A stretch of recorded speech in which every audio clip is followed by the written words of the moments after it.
I never expected my 68th birthday to become the day my entire life split cleanly in two. The chandelier lights of the banquet hall shimmered above 40 familiar faces, friends, distant relatives, neighbors I'd known for years. Laughter floated between tables, glasses clinked, and for a brief moment I allowed myself to believe this night was simply a celebration. A quiet reward after decades of work, sacrifice, and loss. Then my son stood up. "Everyone, if I could have your attention." The room hushed as Daniel, my only child, raised his glass. His smile looked rehearsed, stretched a little too tight. I remember thinking he seemed nervous, almost excited in a way that didn't quite match the occasion. "I want to announce something important," he said. "I've decided to give my mother the opportunity to live in the apartment I recently rented." Polite applause fluttered through the room, hesitant and confused. People glanced at me, waiting for my reaction. I smiled. Smile I'd perfected over years of boardrooms and social events. "That's very sweet of you, darling," I replied calmly. "But I already live in my three-story home by the sea." The silence that followed felt heavy enough to crush bone. Daniel stepped forward, sweat beading along his temples. His eyes glistened with something I didn't recognize: urgency, maybe even panic. "Well," he said slowly, "my wife, her daughters, and her mother are already moving into your house." The floor vanished beneath my feet. Across the room, I spotted Lauren, my daughter-in-law, suddenly fascinated by the dessert table. Beside her stood Marilyn, her mother, pale and stiff, gripping her purse like a weapon. Every eye locked onto me. In that moment, something ancient and unyielding rose inside my chest. I walked to the head table, picked up the microphone the DJ had left unattended, and spoke before fear could stop me. "Then I think it's time everyone hears the truth about what's been happening in my home." But to understand how I reached that microphone, hands trembling, heart pounding like a war drum, you need to go back 3 years. Back to when I was simply a widow who believed her retirement would be peaceful. 3 years earlier, on an October afternoon, Daniel arrived unannounced. I was on the second floor deck, watering my jasmine plants while the ocean breeze carried their scent through the house. The curtains fluttered, sunlight spilled across the wood floors, and I felt that familiar gratitude for the home I'd built with 40 years of disciplined work. I had earned it, every brick, every window facing the sea. Daniel sat down across from me, rubbing the back of his neck, the same nervous habit he'd had since childhood. "Mom," he said, "I met someone." He was 42, successful, never married. My heart leapt with cautious joy. Her name was Lauren, divorced. Two teenage daughters, Mia 16 and Sophie 14. He said they met at a culinary workshop, that she made him laugh, that he felt alive. I listened, smiled, asked questions, but every time I pressed for details he avoided my eyes. When I asked about her family his voice dropped. "Her mother lives with them temporarily." Something inside me whispered a warning. I ignored it. 2 weeks later, I met Lauren at an upscale waterfront restaurant. She arrived late, wrapped in apologies and overpowering perfume. She hugged me too tightly, as if claiming ownership. "Evelyn," she said, "Daniel talks about you constantly. I already feel like family." The word made my skin prickle. She spoke nonstop about her painful divorce, her cruel ex-husband, her financial struggles. Every sentence was drenched in drama, but the tears never fell. I watched how she touched my son's arm constantly. How her eyes sharpened when Daniel casually mentioned I owned property. 2 months later, she insisted on visiting my home. She arrived with her daughters in tow, marveling loudly as if touring a museum. She touched everything, opened doors, measured rooms with her eyes, then without warning Marilyn appeared. She walked into my house like she belonged there. No greeting, no gratitude. "So this is the famous house," she said, scanning the walls. She poured herself lemonade, sat on my sofa, started asking questions. Square footage, deed details, bedrooms, ownership. That night I didn't sleep. Because deep down I knew something had just begun, and it wasn't going to end quietly. I thought giving them my trust was kindness. I didn't yet understand it was the first key I handed them to my life and soon to my home. After that first visit, my house stopped feeling entirely like mine. At first, the visits were spaced out, every 2 weeks, sometimes weekly. Lauren always had a reason. She wanted my opinion on wedding flowers they were already planning. Daniel had forgotten important papers. She needed advice on dresses. Each excuse sounded reasonable on its own. What didn't feel reasonable was that Marilyn was always with her. Always. They never asked if it was a good time. They never called first. They simply appeared, keys still unnecessary back then, ringing my doorbell with the confidence of people who believed they belonged inside. Every visit followed the same pattern. Polite greetings, forced smiles. Then the quiet tour. Marilyn would stroll through the living room, hands clasped behind her back, eyes darting like she was mentally measuring walls. Lauren opened doors under the pretense of curiosity. Oh, I didn't see this room last time. The girls followed silently, whispering to each other, glancing into corners, closets, bathrooms. I served lemonade. I offered cake. I played the gracious hostess because that's who I had always been. But something in the air felt wrong. One afternoon, Marilyn sighed dramatically while standing in the foyer. What a shame, she said. So much space for just one person. Another time she asked, casually, doesn't it feel unsafe living alone in a house this big at your age? At your age, I was 68. I walked the beach every morning, drove myself, managed my finances with precision. I had been a senior accountant for 4 decades. I wasn't fragile. But Marilyn said it again and again, at your age, until the words began echoing louder than they should have. Daniel started calling more often. At first, I welcomed it, then I noticed the shift. Are you eating properly, Mom? Are you taking your medication? Have you thought about downsizing? I didn't take medication. I wasn't confused. I wasn't lonely. Yet I could hear Lauren in the background of his calls, whispering suggestions I never heard clearly but felt unmistakably. The engagement happened 6 months after our first lunch together.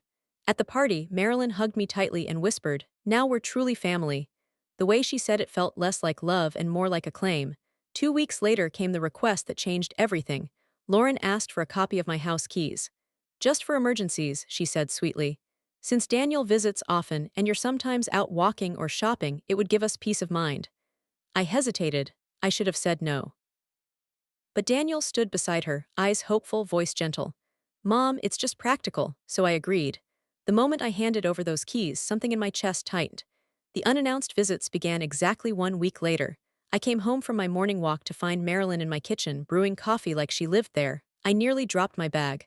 Oh, I didn't mean to scare you, she said calmly. Lauren gave me the keys, I was nearby. Nearby. From that day on, it became routine. Sometimes Lauren came. Sometimes Marilyn came alone. Sometimes the girls followed. They always had an excuse. Food they cooked too much of, a bathroom emergency, a quick stop. But I noticed how drawers were slightly open, how doors I kept closed weren't anymore, how questions about documents, deeds, and wills slipped into casual conversation. One afternoon, I found them upstairs, in my bedroom. Marilyn was opening my dresser drawers. Lauren stood at my closet, touching my clothes. What are you doing? I demanded. Lauren jumped, dropping a blouse. Oh, we were looking for the bathroom. A lie, the bathroom was clearly marked. My door had a private sign. Marilyn didn't apologize, she simply smiled and walked past me. That night I called Daniel. I told him I needed boundaries, that the visits were making me uncomfortable, that I wanted my keys back. Instead of understanding, he got defensive. They're just trying to help, he said. Lauren says you've been forgetting things. Forgetting? The word struck harder than any insult. I wasn't forgetting. But for the first time, doubt crept in. I started writing everything down, dates, visits, conversations. And what I discovered terrified me, because Marilyn's questions were no longer casual. They were strategic. And Lauren was making sure my own son stopped trusting my memory. I thought the invasion was happening slowly. I didn't yet realize they were already building a story, one where I was the problem, and my house was the prize. By the time the wedding arrived, I no longer recognized my own role in my son's life. I was no longer the mother whose advice Daniel sought, or the woman who raised him to think independently. I had become a background character, present, tolerated, but quietly discredited. The ceremony took place in July, in a manicured garden overlooking the water. White chairs. Soft music. Smiling guests. I wore a pearl gray dress and practiced my smile in the mirror until my cheeks ached. Daniel looked happy, or at least convinced he was. Lauren glided through the event like a queen who had already won her throne. Marilyn hovered nearby, greeting guests with the confidence of someone who believed she now had permanent footing in our lives. During the reception, Marilyn raised her glass. To the joining of two families, she said, her eyes locking onto mine. And to the idea that what belongs to one now belongs to all. The knot in my stomach tightened. After the wedding, things accelerated. Daniel and Lauren moved into a downtown apartment Daniel rented. The girls and Marilyn were supposed to stay in their own place.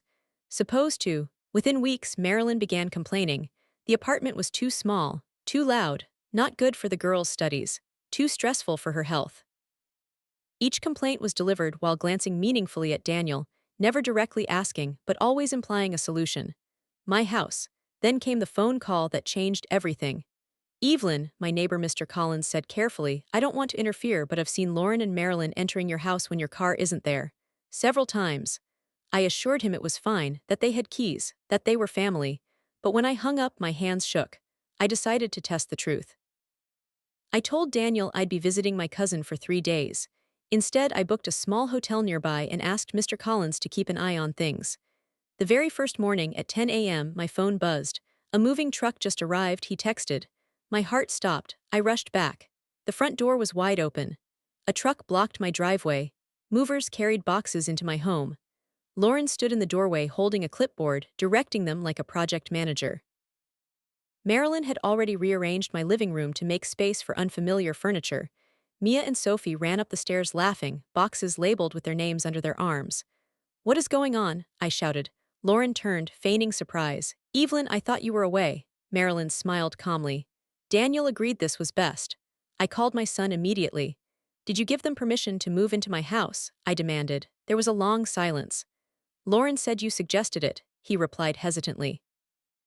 She said you were worried about being alone. A lie. I told the movers to stop. I told them this was my property and I had not authorized anything. Lauren stepped forward, voice honeyed. I understand you're confused, that happens sometimes. That word again, confused, I called the police. When the officer arrived, Lauren cried. Marilyn claimed concern. They said Daniel had authorized it. They said I was forgetful. I showed the deed. My ID, my medical records. The officer turned to them. If the homeowner says no, you must leave. Daniel arrived shortly after, disheveled and shaken. He tried to smooth things over, but the truth was already standing in front of him. The truck left, boxes followed. When everyone else was gone, Daniel stood in my living room, broken. I didn't know, he whispered. I believed her. That night I changed every lock, installed cameras. I was done being vulnerable. 3 days later, Daniel returned with devastating news. He'd found documents in his apartment, drafts of power of attorney forms, competency evaluations with forged signatures, even a sales proposal for my house priced far below market value. They were planning to declare you incompetent, he said. Sell your house, put you somewhere else. I felt cold. Before we could act, my phone rang, a social worker. Mrs. Evelyn Parker, she said, we received a report expressing concern for your safety and mental capacity. Lauren had moved first. I didn't just want my house anymore. They wanted my voice, my credibility, and my freedom. The social worker's call ended, but the echo of her words lingered in my kitchen like smoke after a fire. A report expressing concern for your safety and mental capacity. Lauren hadn't waited. She hadn't panicked. She'd calculated. I stood perfectly still for a long moment, phone still in my hand, then I did the one thing decades of professional survival had taught me to do in moments of crisis. Prepared, I called Thomas Reed, my longtime attorney, methodical, sharp, and completely unafraid of confrontation. When I told him everything, he didn't interrupt once. He just listened, occasionally asking for dates, names, exact phrases. When I finished, his voice was calm but grave. Evelyn, what you're describing is attempted elder fraud, and it's coordinated. That night, sleep was impossible. I replayed every interaction, every comment about my age, every question about my documents. The pattern was suddenly undeniable. The evaluation was scheduled for Thursday morning. Thomas insisted on being present. If they're trying to build a paper trail, he said, we'll dismantle it with facts. The next 3 days were a blur of preparation. Medical records, financial statements, property deeds, tax filings, calendars, utility bills, everything that proved I ran my life clearly, independently, competently. I asked Mr. Collins and 2 other neighbors to write statements describing my daily routine. My doctor provided a formal letter confirming my excellent cognitive health. By Thursday, my dining table looked like a legal archive. The social worker arrived precisely at 10. Ms. Harper, mid-50s, professional, observant, not hostile, not friendly, neutral. She explained the process and began her assessment.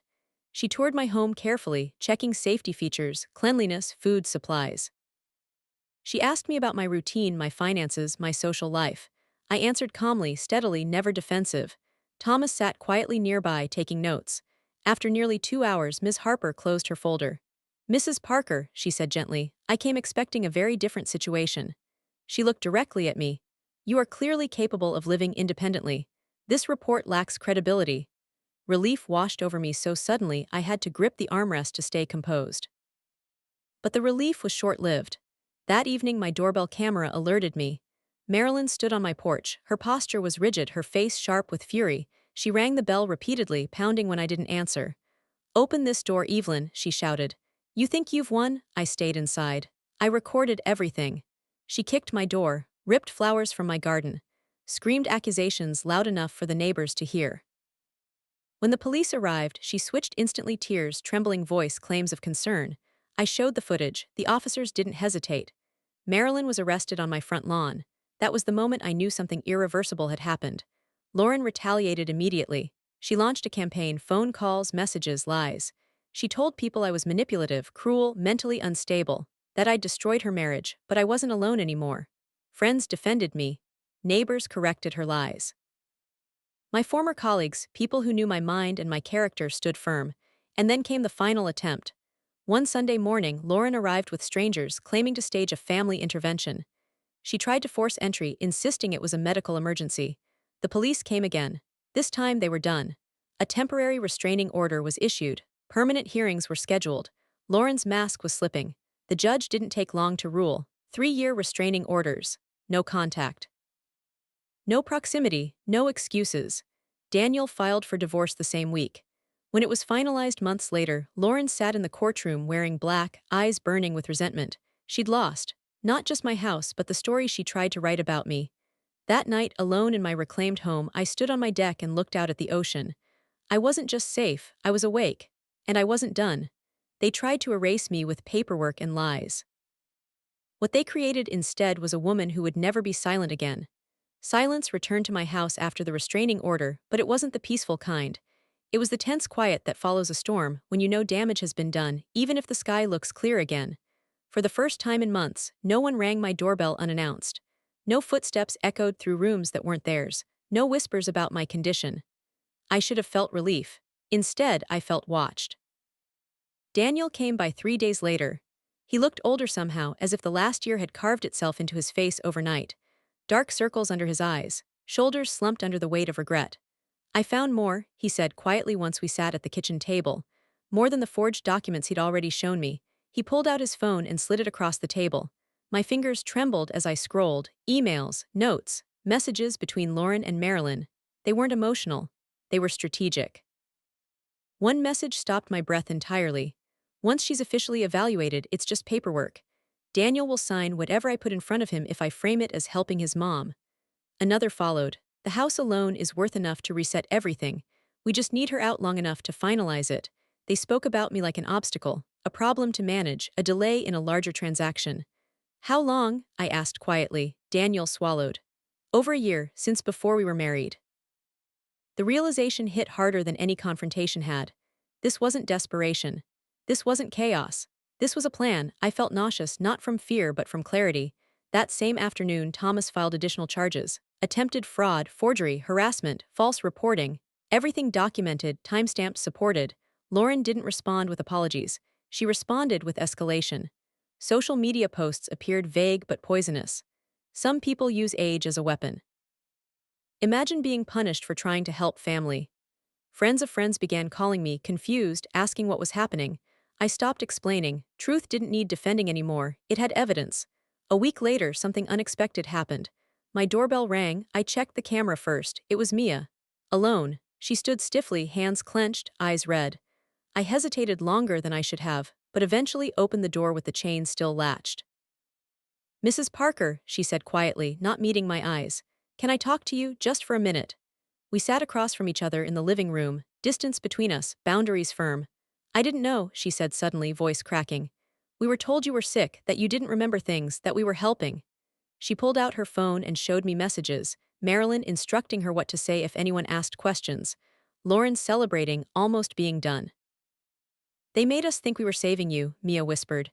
"But we were just helping them." I believed her, not because I wanted to, but because guilt doesn't look rehearsed when it's real. "I'm sorry," she said. "I know it doesn't fix anything." "No," I replied honestly, "it doesn't." But it mattered that the truth was spreading, even inside the walls where lies had lived. Weeks passed. The restraining order became permanent. Daniel's divorce moved swiftly. The judge was not kind. Evidence has a way of stripping away performance. Lauren lost everything she thought she'd secured, and I gained something unexpected: purpose.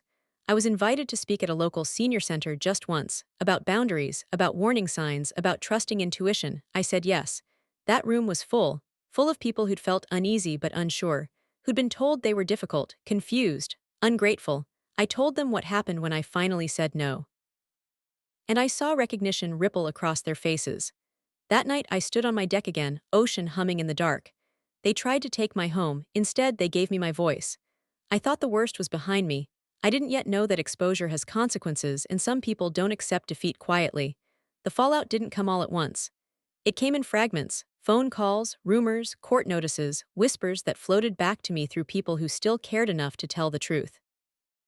Lauren didn't disappear after the restraining order. She unraveled. First came the job issues.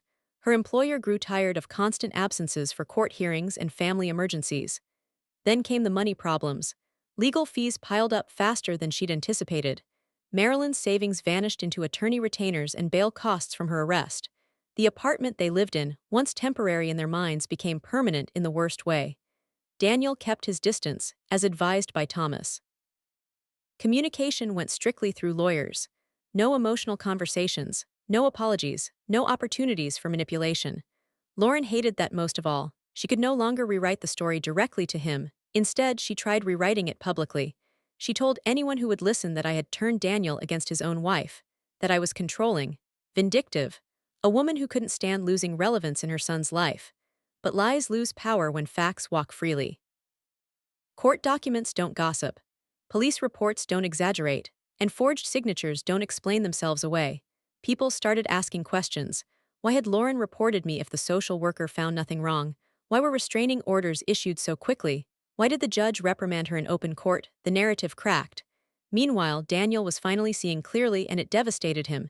He came to dinner one evening months later, just us. No tension, no defensiveness.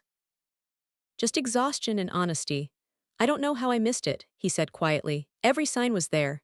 You didn't miss it, I replied. You were targeted. That truth mattered. Blame heals nothing. Understanding does. The divorce was finalized on a gray February morning. Lauren arrived dressed in mourning black, mascara deliberately smudged, her expression crafted for sympathy. It didn't work. The judge ruled decisively. No claim to Daniel's assets. No leverage. No theatrics. When it was over, she looked at me, not with triumph, not even with anger, but with something hollow. She had bet everything on control and lost. Life shifted after that. I returned to my routines, morning walks, gardening, dinners with friends, but something in me had changed permanently. I was no longer willing to tolerate discomfort for the sake of peace. That change became visible. The senior center invited me back, then another. Word spread. People wanted to know how I recognized manipulation before it succeeded, how I documented everything, how I stood my ground without becoming cruel. I told them the truth. It starts small, I said, with questions that don't feel right, with kindness that has conditions, with people who say they're helping while quietly taking notes. The audience listened in silence. And then they talked. Stories poured out, sons, daughters, in-laws, power of attorney forms signed under pressure. Houses transferred temporarily. Savings that vanished. I wasn't alone. One afternoon, months later, I ran into Lauren unexpectedly at a grocery store. She looked different, smaller, tired, her confidence stripped away by reality. Our eyes met. For a moment I expected confrontation. Instead, she looked away. No words, no accusations, no performance, just avoidance. And in that moment I felt something I didn't expect. Peace. Not satisfaction, not revenge. Freedom.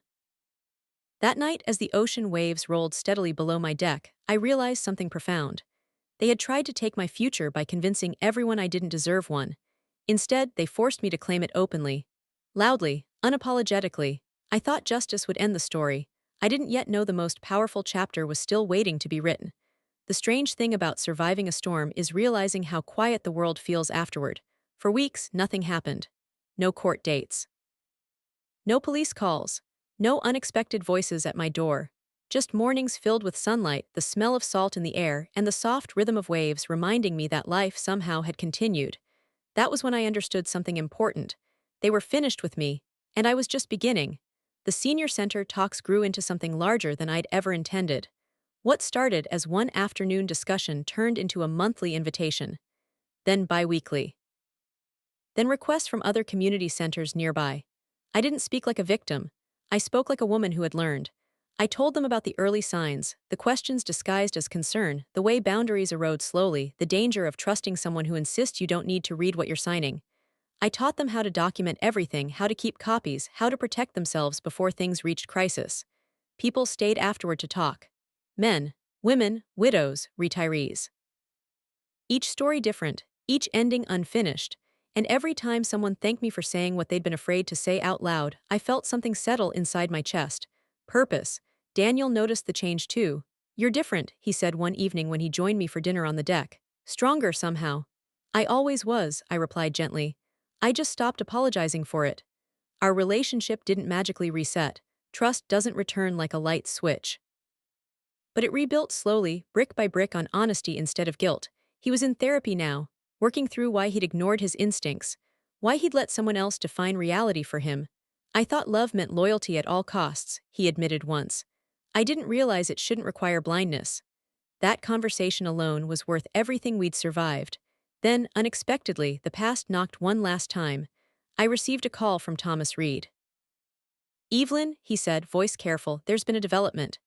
Marilyn had violated the restraining order, not by coming near me, but by attempting to contact a member of my support group, claiming she had evidence that I was manipulating vulnerable seniors. The irony would have been funny if it weren't so predictable. Thomas handled it swiftly.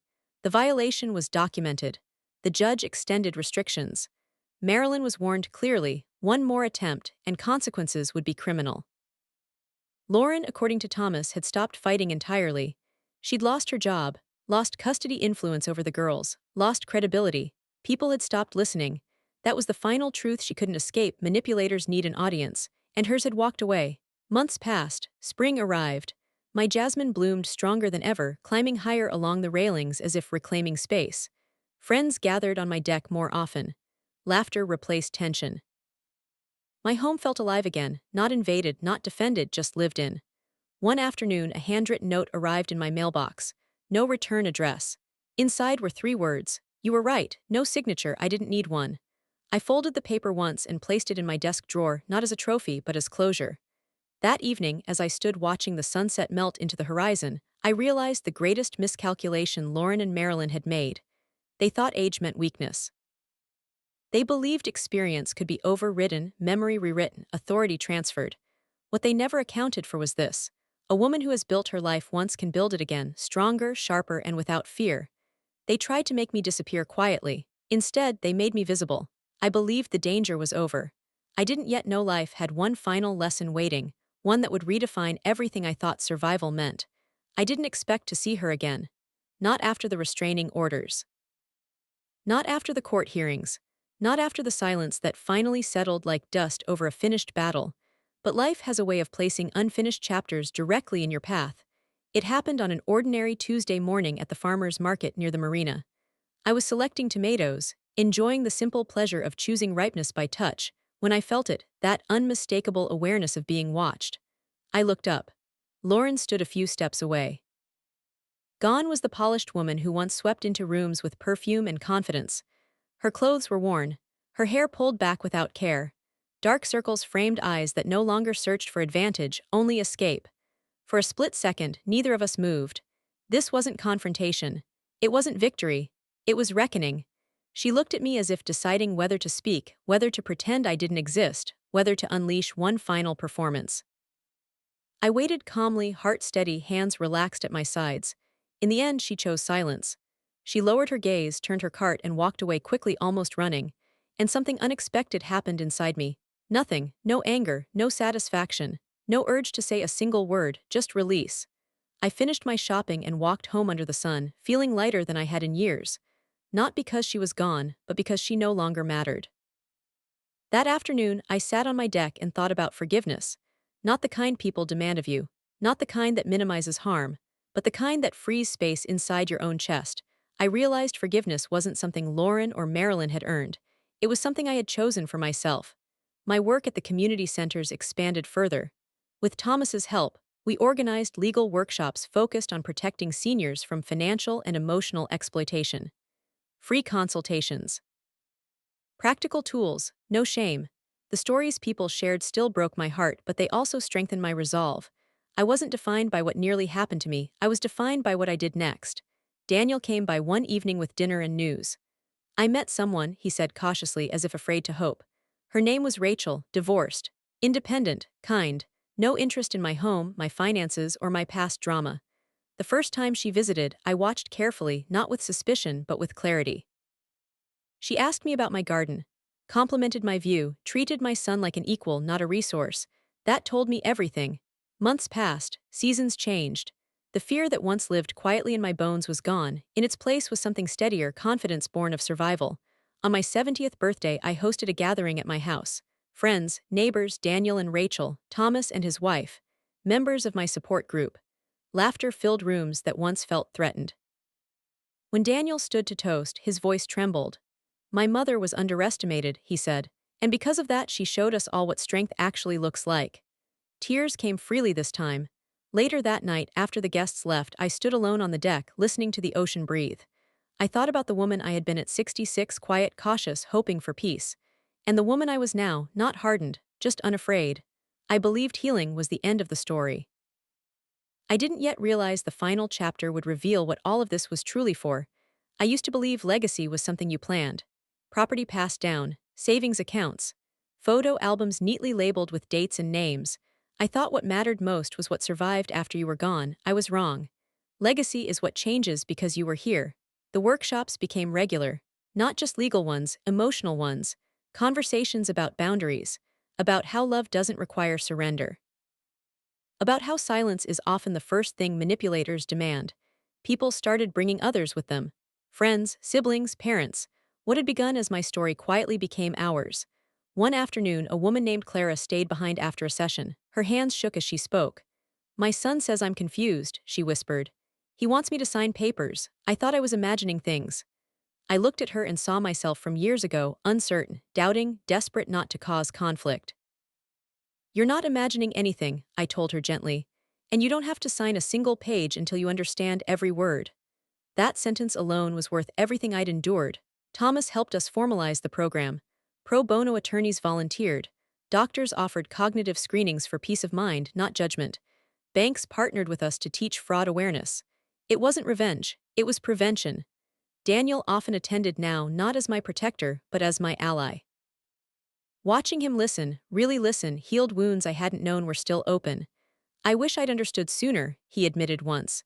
You understand now, I replied. That's what matters. Not everyone wanted to hear the truth. Some families drifted away, uncomfortable with conversations that challenged their control. Others grew closer, grateful for honesty. And that was fine. Not everyone belongs in the next chapter. One quiet evening, I sat at my desk and wrote letters, not to be mailed but to be kept. One to myself, reminding me never to confuse peace with silence again. One to Daniel, trusting him with truth rather than guilt. One simply labeled whoever needs this next. Inside, I wrote everything I wished someone had told me before I handed over my keys. Trust your instincts. Document everything. Concern should never erase consent. Love does not require invisibility. I placed the letters in a wooden box and slid it into my bookshelf. Not hidden, not displayed, just there, waiting. My house, once the target of someone else's ambition, had become a gathering place, a safe place, a place where conversations were honest and fear wasn't entertained. On my birthday, Daniel asked what I wanted as a gift. Nothing, I said. I already have what I need. He smiled knowingly. Later that night, as I turned off the lights and walked through the quiet rooms, I realized something that made me stop in my tracks. They had tried to write my ending for me, but in doing so, they forced me to write something far better, not a warning, a roadmap. I thought this was where the story would end. I didn't yet know there was one final truth worth saying, one that would change how this story should be remembered. People often ask me now why I tell this story, not with curiosity, but with caution. As if repeating it might invite trouble back into my life. As if silence is safer than memory. I understand the fear. I lived inside it for a long time. But here is the truth I learned too late to keep to myself. Silence is what made them brave. When people assume you will stay quiet to avoid discomfort, they test how much of you they can take. First your patience, then your confidence, then your voice. By the time you realize what's happening, they've already convinced others that you don't need one. That's why I speak. Not because I want sympathy, not because I want revenge, but because stories like mine are happening quietly everywhere, in living rooms, in kitchens, over family dinners where concern sounds like love and control hides behind good intentions. If you take only one thing from my experience, let it be this: you do not owe access to anyone, no matter who they are, at the cost of your safety, autonomy, or peace. Not your home, not your finances, not your decisions. Not your reality. Age does not erase wisdom. Experience does not expire. And needing support does not mean surrendering control. I wish I had trusted my instincts sooner. I wish I had questioned the help that made me feel smaller. I wish I had spoken up the first time discomfort crept into my chest instead of explaining it away. But I don't regret the ending, because what came from it mattered. I watch Daniel now, more thoughtful, more grounded, no longer mistaking intensity for love. Our relationship is quieter than it once was, but stronger, honest, free of illusion. I watch people leave my workshops with their shoulders straighter, their questions sharper, their voices steadier. And I know the story didn't end with me keeping my house. It ended with me keeping myself. If you're listening to this and something feels familiar, if a knot forms in your stomach when someone insists they know what's best for you better than you do, pause. Pay attention to that feeling. It is not confusion. It is awareness. Ask questions. Read everything. Document your life like it matters, because it does. And if someone tells you that protecting yourself is selfish, remember this: the people who benefit from your silence are never the ones who deserve it. I still wake up every morning to the ocean outside my window. I still tend my garden. I still open my doors to people who respect boundaries and close them to those who don't. Nothing dramatic. Nothing stolen. Just a life reclaimed. And that, more than any house, any court ruling, any apology, is the victory that lasts.